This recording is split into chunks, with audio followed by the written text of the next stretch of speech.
आप सर नाटम की बेटी मार्सीला से मिले हैं? इमरान ने मुस्कुराते हुए सर सुल्तान से मुखातिब होकर कहा। वो भी उनकी रहायशगाह पर पहुंचा था। सर नाटम की बेटी मार्सीला? तो क्या वह जिंदा बच गई? सर नाटम के ख्याल के मुताबिक तो उसे मार दिया गया है। वो अपनी बेटी के लिए बेहद उदास थे और शायद बेटी की मौत की वजह से ही उन्होंने अपना असूल बदल कर हमें वो इत्तला दी, शायद वो कभी ना देते। सर सुल्तान ने चौंक कर कहा। मैंने उसे बचा लिया था, लेकिन उसकी जहनी कैफियत दुरुस्त नहीं है। शायद शदीद सदमे की वजह से उसका जहन पलट गया है। मैंने उसे सर नाटम के पास भेजा है। मेरा अंदाज़ा है कि बाप से मिलने के बाद उसकी जहनी कैफियत लाजमन बदल जाएगी। बहरहाल क्या इत्तला मिली है जिस पर आप इतने बेचैन नजर आ रहे हैं? इमरान ने मुस्कुराते हुए पूछा। जीरो मेटल का नाम सुना है तुमने? सर सुल्तान ने पुरस्कार से अंदाज में आगे की तरफ झुकते हुए कहा। Zero metal? हाँ सुना है, ब्लैक जीरो ने इजाद की है। क्यों चाहिए आपको? इमरान ने सर हिलाते हुए कहा। मजाक मत करो, जीरो मेटल इस वक्त दुनिया की सबसे कीमती धात है। उसकी थोड़ी सी मिकदार भी अगर किसी तरक्की याफ्ता मुल्क को मिल जाए तो वो जीरो हथियार आसानी से तैयार कर सकेगा। और तुम जानते हो कि जीरो हथियार मौजूदा जौहरी हथियारों से करोड़ों गुना ज़्यादा ताकतवर है और कोई तोड़ अभी तक उसका दरियाफ्त नहीं हो सका। सर सुल्तान ने तेज लहजे में कहा। लेकिन आप कब से साइंसदान बन गए हैं? इमरान ने मुस्कुराते हुए कहा। मैंने सरदावर से बात की है, उन्होंने मुझे ये बातें बताई हैं। उन्हीं से मुझे इल्म हुआ है कि एक्रीमा, रूसिया और शूग्रान तीनों मुल्क पूरी दुनिया में उसकी तलाश में सरगर्दा हैं। इस जीरो मेटल की मामूली सी मिकदार तिब्बत की पहाड़ियों में से एक बार एक सयाह को मिली थी जिसने उसे एक्रीमा तक पहुंचाया। ये चूंकि बिल्कुल नई धात थी, इसलिए एक्रीमा के साइंसदानों ने इस पर तजर्बात किए तो उसकी हैरत अंगेज सलाहियतों का इल्म हुआ। ये तजर्बात चूंकि बिल्कुल अनोखे थे, इसलिए ये एक कॉन्फ्रेंस में लीक आउट हो गए। इस तरह रूसिया और शूग्रान भी इससे वाकिफ हो गए और फिर लीक आउट हो जाने के बाद एक्रीमा ने भी इसके मुतालिक तजर्बात को आउट कर दिया। इस तरह पूरी दुनिया के सामने जीरो मेटल की तफसीलात आ गई और मौजूदा दौर को तो जौहरी दौर कहा जाता है, लेकिन साइंसदानों ने आइंदा दौर को जीरो दौर करार दिया और पूरी दुनिया में इसकी तलाश शुरू हो गई, ख़ास तौर पर इस इलाके में जहाँ से ये स्याह को मिली थी। लेकिन अब तक इसकी कलील तरीन मिकदार दस्तयाब नहीं हो सकी। सर सुल्तान ने पुरजोश लहजे में कहा। कमाल है, बगैर पानी पिए आप इस उम्र में भी इतनी देर तक पुरजोश तकरीर कर सकते हैं? इमरान ने मुस्कुराते हुए कहा। तुम उसे इसलिए संजीदा नहीं ले रहे कि तुम्हें मालूम ही नहीं कि यह धात कसीर मिकदार में दस्तयाब हो चुकी है, सर सुल्तान ने होंठ काटते हुए कहा। और इस दरियाफ्त का सेहरा सर नाटम के सिर है, यही बात है ना? इमरान ने मुस्कुराते हुए पूछा। नहीं, सर नाटम माहिर मादनियात नहीं है, वो माहिर आसार कदीमा हैं। अलबत्ता तिब्बत के दुश्वार गुजार घने जंगलात में सफ़र करते हुए उन्हें एक अहम वाक़या पेश आया। उन्होंने एक ज़ख्मी आदमी को जंगल में पड़ा पाया जिसे गोलियों से छलनी कर दिया गया था। वो अभी तक जिंदा था। सर नाटम ने उसका इलाज करने की कोशिश की, लेकिन वो जाँबर ना हो सका। इस आदमी के थैले में से उन्हें एक कागज़ मिला जिसमें इस बात का इशारा मौजूद था कि तिब्बत के दुश्वार गुजार पहाड़ी इलाकों में किसी जगह ये धात कसीर मिकदार में दस्तयाब हो चुकी है और एक्रीमा की कोई खुफिया तंजीम इसे बाकायदा निकाल कर एक्रीमा पहुंचा रही है। इस तंजीम का नाम ईगल फाइटर है। ये योगियों के रूप में वहाँ बराजमान है। इस वक्त पहाड़ी के करीब कोई स्याह मंदिर इनका खास अड्डा है। ये थैला जिसमें से ये कागज़ मिला था सर नाटम को इस आदमी से काफ़ी दूर एक झाड़ी में पड़ा हुआ मिला था।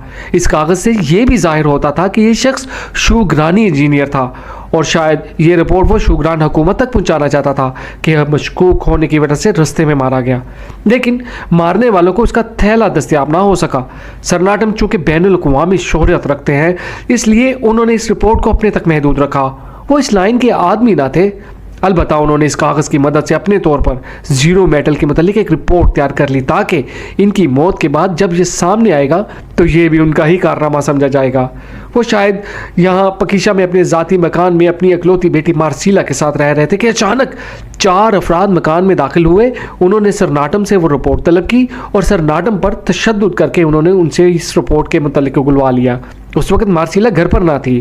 रिपोर्ट हासिल करते वक्त मार्सीला आ गई तो उन्होंने उसके भी ज़ख्मी करके बेहोश कर दिया। फिर नासर नाटम को गोली मारकर मकान को आग लगाकर वो लोग फरार हो गए। इसके बाद फिर सर नाटम को अस्पताल में होश आया।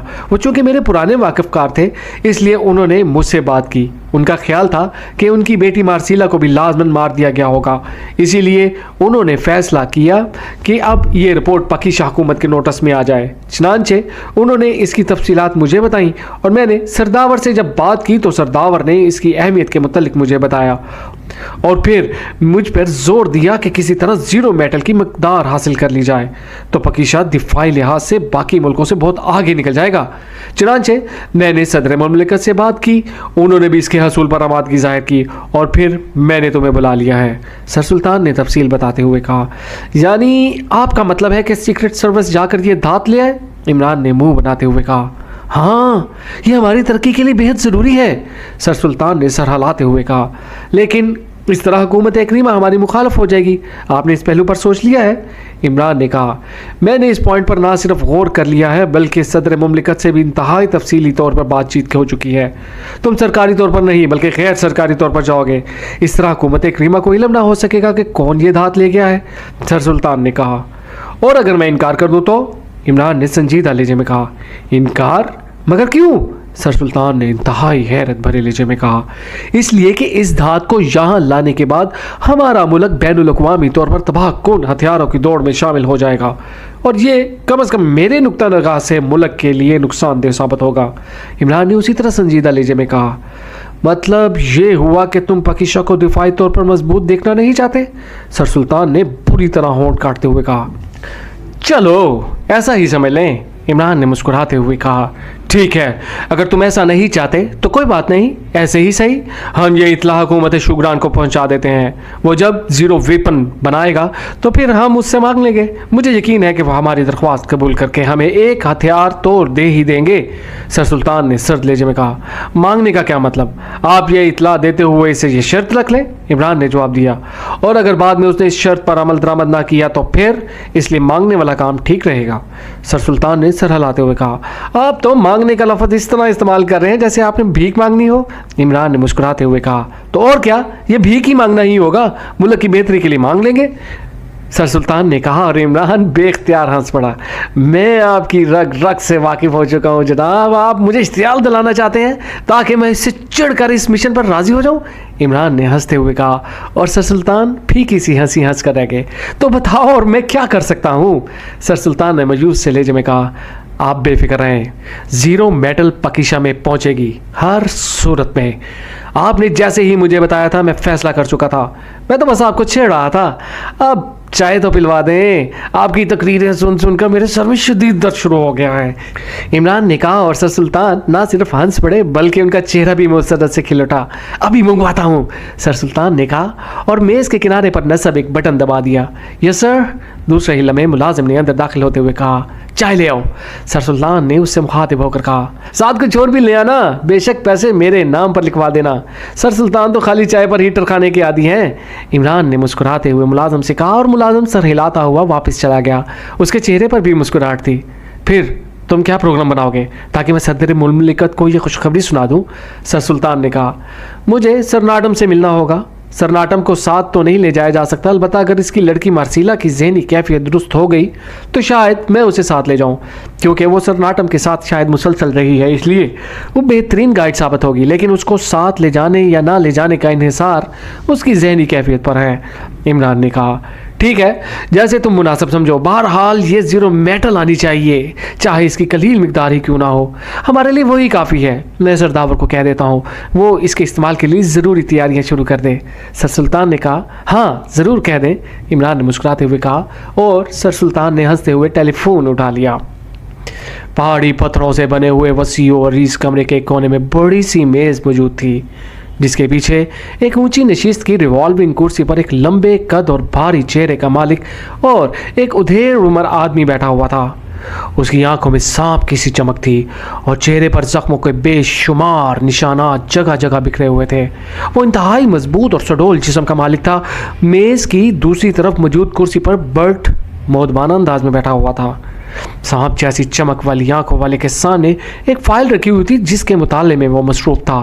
कमरे की पिछली दीवार के साथ चार सडोल जिस्म वाले नौजवान चुस्त लिबास पहने और हाथों में मशीन गने उठाए बड़े चुकन्ने अंदाज में खड़े थे। कमरे में गहरा सुकूत तारी था। इसका मतलब है कि शोरहार तंजीम का मुकम्मल खात्मा हो गया है, जख्मों के निशानात वाले ने कहा। उसकी आवाज़ उसके जिस्म और चेहरे की मुनासबत से बेहद बारीक और चीखती हुई थी। यस चीफ बॉस, मुकम्मल तौर पर खात्मा, कोई आदमी नहीं बचा। कुर्सी पर बैठे हुए बर्ट ने बड़े मौतबाना अंदाज में जवाब दिया और सामने बैठे हुए आदमी ने कोई जवाब देने की बजाय सिर्फ सर हिलाने पर इक्तफा किया। बॉस, जीरो मेटल की पहली खेप कब तक एक्रीमा रवानगी के लिए तैयार हो जाएगी? चंद लम्हों की खामोशी के बाद बर्ट ने पूछा। क्यों? तुम क्यों पूछ रहे हो? चीफ बॉस ने चूक कर सीधे होते हुए पूछा। मैं दरअसल कुछ दिनों के लिए एक्रीमा जाना चाहता हूं। मैंने सोचा कि पहली खेप मैं ही ले जाऊं, बर्ट ने जवाब दिया। ओह अच्छा, ठीक है, तुम्हें वाकई यहाँ आए काफ़ी मुद्दत हो गई है, और वैसे भी अगर तुम ना कहते तो मेरा प्रोग्राम यही था कि तुम्हें पहली ही खेप देकर भेजा जाए, लेकिन इसकी तैयारी में अभी 2-3 हफ्ते बाकी हैं। चीफ बॉस ने मुस्कुराते हुए कहा।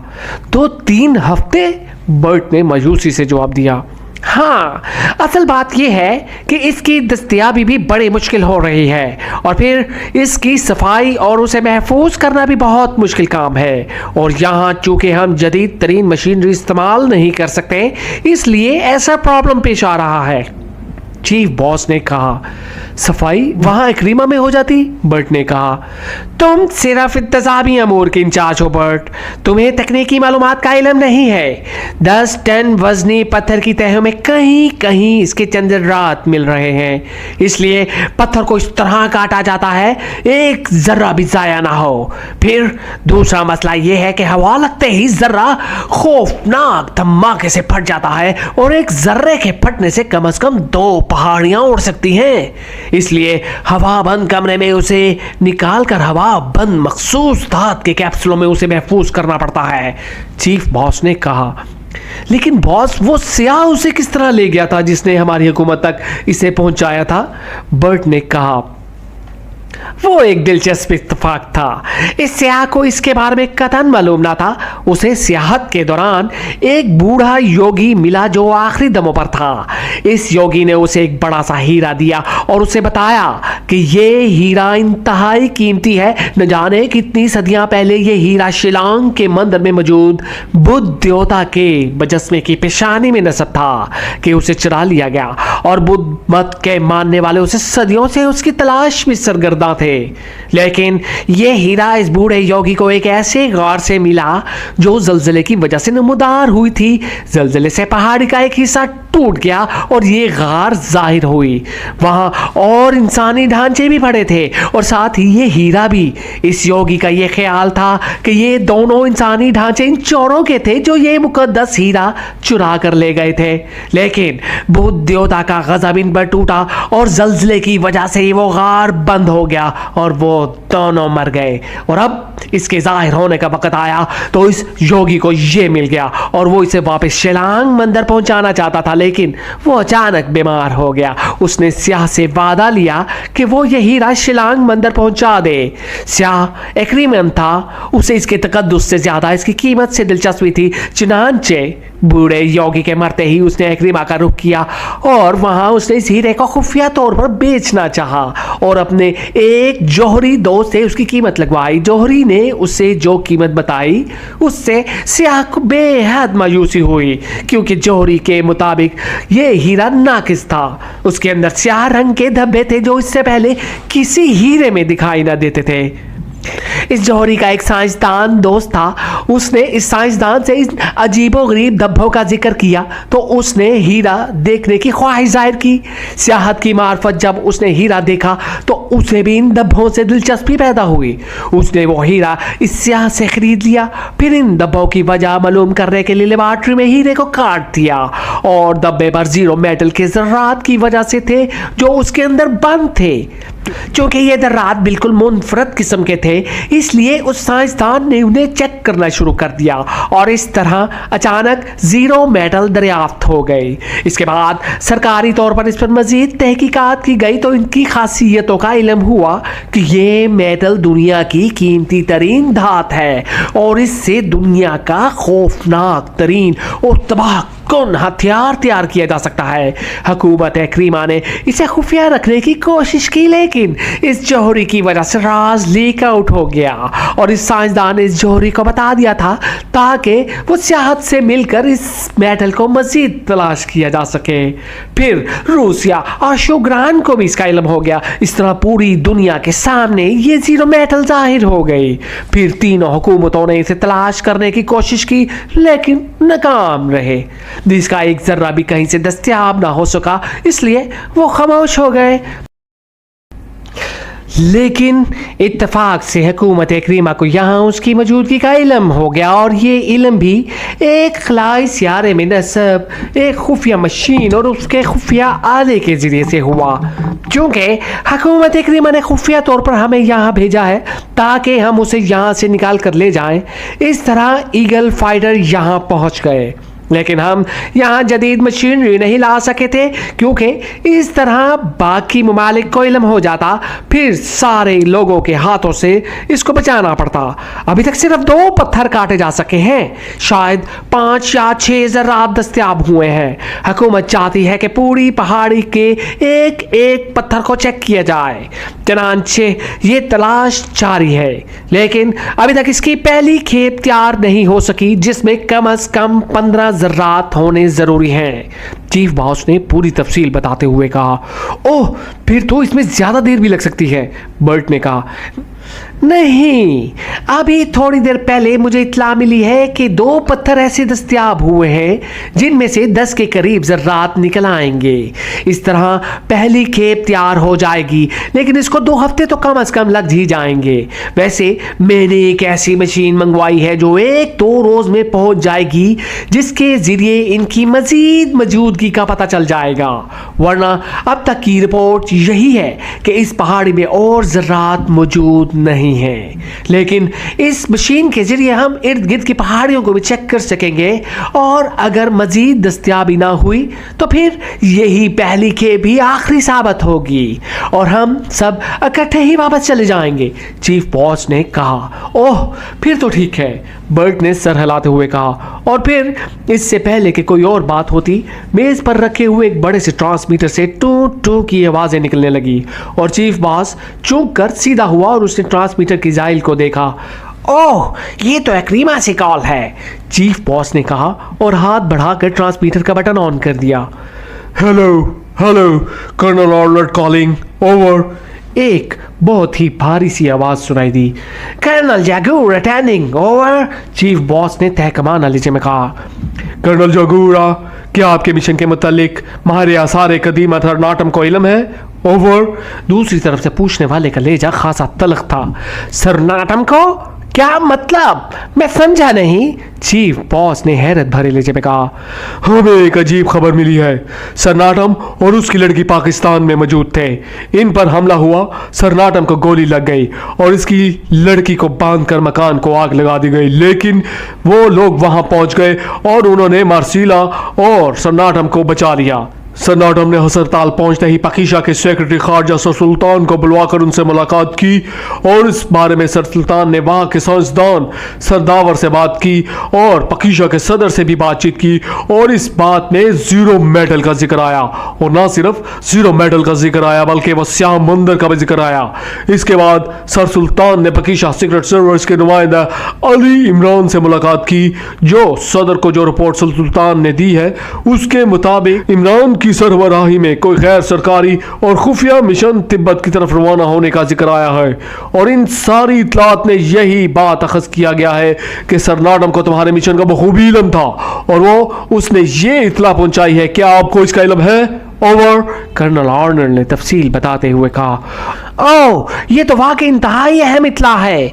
हमारा तो ख्याल था कि मामला खत्म हो गया है। और कर्नल जागूरा ने जवाब में उसे शोनहार तंजीम के बारे में तफसीलात बता दी और सर नाटम पर हमले के बारे में उसे रिपोर्ट हासिल करने के बारे में भी तफसीलात बता दी। इसका मतलब है ये हमला आपके आदमियों ने किया था? ओवर। कर्नल ऑर्नर ने इंतहाई तल्ख लहजे में कहा, हाँ, मैंने उन्हें रिपोर्ट हासिल करने के लिए भेजा था। हमने तिब्बत के वजीर दाखिला से भी रिपोर्ट हासिल कर ली है और शोनहार तंजीम का भी खात्मा कर दिया है और मेरे आदमियों ने मुझे ये रिपोर्ट दी है कि सर नाटम और उसकी बेटी जलकर राख हो चुके हैं। ओवर। कर्नल जागोरा ने कहा, ओह, आपके आदमी ने बहुत बड़ी हमाकत की है। सर नाटम पर हमला ही करना था तो आप हेडक्वार्टर को रिपोर्ट करते। पकीशा में हमारे एजेंट कसीर तादाद में मौजूद है, वो ये काम बहुत ज्यादा आसानी से मुकम्मल कर लेते। अब भी ये रिपोर्ट हमें बकीशा के प्रेसिडेंट हाउस में मौजूद खुफिया एजेंट ने दी है। आपके आदमियों ने हमाकत की कि एक तो इस लड़की मार्सीला को कत्ल नहीं किया, दूसरा उन्होंने ये चेक नहीं किया कि क्या वाकई दोनों मर चुके हैं या नहीं। अब आपका मिशन लीक आउट हो गया है, बल्कि आप जीरो मेटल के हसूल के लिए पकीशाई मिशन भी आपके सर पर पहुंच जाएगा। ओवर। कर्नल ऑर्नर ने कहा, वो हम तक कैसे पहुंच सकता है? सर नाटम समेत किसी को भी हमारे हेडक्वार्टर का इल्म नहीं है। श्याम अंदर जिसका हवाला आपने दिया है सिर्फ हमारा सप्लाई सेंटर है। हम इस सेंटर को खत्म कर देते हैं, बल्कि अगर आप कहें तो हम इस मंदिर को ही साफ कर देते हैं। और दूसरी बात ये, अभी मुझे ये रिपोर्ट मिली है कि जिस पहाड़ से जीरो मेटल की तलाश जारी है उसमें मजीद जीरो मेटल की कोई गुंजाइश नहीं मिली और मौजूदा काम ज़्यादा से ज़्यादा 2 हफ्तों में ख़त्म हो जाएगा। इसलिए अगर आप कहें तो हम मौजूदा काम ख़त्म करके वापस आ जाएं। इस तरह अगर पकीशा मिशन आएगा भी सही तो यहाँ टकरे मार मार कर वापस चला जाएगा। ओवर। कर्नल जागोरा ने कहा, लेकिन आप मजीद चेकिंग के लिए जो मशीन मंगवाई है वो तो यहाँ से रवाना होने वाली है। ओवर। कर्नल ऑर्नर ने कहा, इस मशीन को आप रोक लीजिए। जब पकीशाई मिशन मयूस होकर वापस चला जाएगा तो हम दोबारा भी काम शुरू कर सकते हैं। इस वक्त हम ज्यादा इत्मीनान से काम करेंगे। ओवर। कर्नल जागोरा ने कहा, आपके पास कितने आदमी हैं? ओवर। कर्नल ऑर्नर ने पूछा। ईगल फाइटर की तादाद 50 के करीब है और ये अपने काम के माहिर हैं। हमने शोनहार तंजीम का खात्मा मुकम्मल तौर पर सिर्फ 2 रोज में कर दिया है। ओवर। कर्नल जागोरा ने कहा, लेकिन पकीशा की जिस टीम के आने का खतरा है वो दुनिया की खतरनाक तरीन टीम है। आप ऐसा करें कि काम को जल्द से जल्द खत्म करने की कोशिश करें, इसके बाद मुकम्मल पैकअप करके वापस आ जाएं। हम इस दौरान पकीशा की इस टीम का रास्ता रोकने की कोशिश करेंगे। मुझे यकीन है कि हम 2 हफ्तों तक उन्हें मजीद उलझा लेंगे। इस तरह आपका काम मुकम्मल हो जाएगा। ओवर। कर्नल ऑर्नर ने कहा, ठीक है, जैसे आपका हुक्म। ओवर। कर्नल जागोरा ने सर हिलाते हुए कहा, वैसे इस दौरान आप ईगल फाइटर को चुकन न रखें। अगर ये टीम वहां पहुंच भी जाए तो उसे किसी सूरत भी परकस तक नहीं पहुंचना चाहिए। ओवर। कर्नल ऑर्नर ने जवाब दिया, आप बेफिक्र रहें, मैं तो सिर्फ आपकी तशवीश की वजह से ऐसा कह रहा हूं, वरना ज़ाती तौर पर मुझे ईगल फाइटर पर मुकम्मल एतमाद है। ये टीम यहां पहुंचते ही हमारे हाथों ख़त्म हो जाएगी, बशर्तिया कि वो यहां तक पहुंच भी सकी तो। ओवर। कर्नल जागोरा ने एतमाद भरे लहजे में जवाब देते हुए कहा, ठीक है, हम आपस में रोजाना राब्ता रखेंगे ताकि ताज़ा कार्रवाइयों की एक दूसरे को इत्तला होती रहे। Over and all. कर्नल ऑर्नर ने कहा और इसके साथ ही राब्ता खत्म हो गया। कर्नल जागोरा ने हाथ बढ़ाकर ट्रांसमीटर ऑफ कर दिया। सुन लिया तुमने बर्ट, अपने आदमियों का कारनामा? वो बगैर चेक किए सर नाटम और उसकी बेटी को कि वो मरे हैं या नहीं वापस आ गए हैं। और ये बात मेरी समझ में नहीं आई कि उस लड़की मार्सीला को सिर्फ बांधा क्यों गया, उसे गोली क्यों ना मारी गई। चीफ बॉस ने इंतहाई करख्त लहजे में कहा, इनसे वाकई हमाकत हुई है और उन्हें इस हमाकत की खौफनाक सजा मिलेगी चीफ बॉस। बर्ट ने होंठ काटते हुए कहा और उठकर खड़ा हो गया।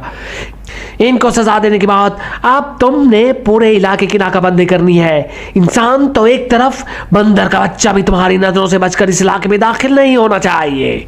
चीफ बॉस ने कहा, यस बॉस, आप बेफिक्र रहें। इससे पहले तो योगियों के काफले यहां से गुजरते रहते थे, लेकिन अब उनका भी खात्मा कर दिया जाएगा। बर्ट ने जवाब दिया, बिल्कुल, मिशन के खात्मे तक कोई योगी इधर नहीं आना चाहिए। अगर आ भी जाए तो बगैर बात किए गोली मार देना। योगियों की जिंदगी से ज्यादा अहम हमारा मिशन है। और सुनो, इस श्याम मंदिर को साफ कर दो, हो सकता है कि टीम इस श्याम मंदिर में आए। चीफ बॉस ने कहा। उसे ख़त्म करने से हुकूमत तिब्बत चूक पड़ेगी। इसलिए अगर आप इजाज़त दें तो मैं उसे पिकटिंग के लिए इस्तेमाल करूं।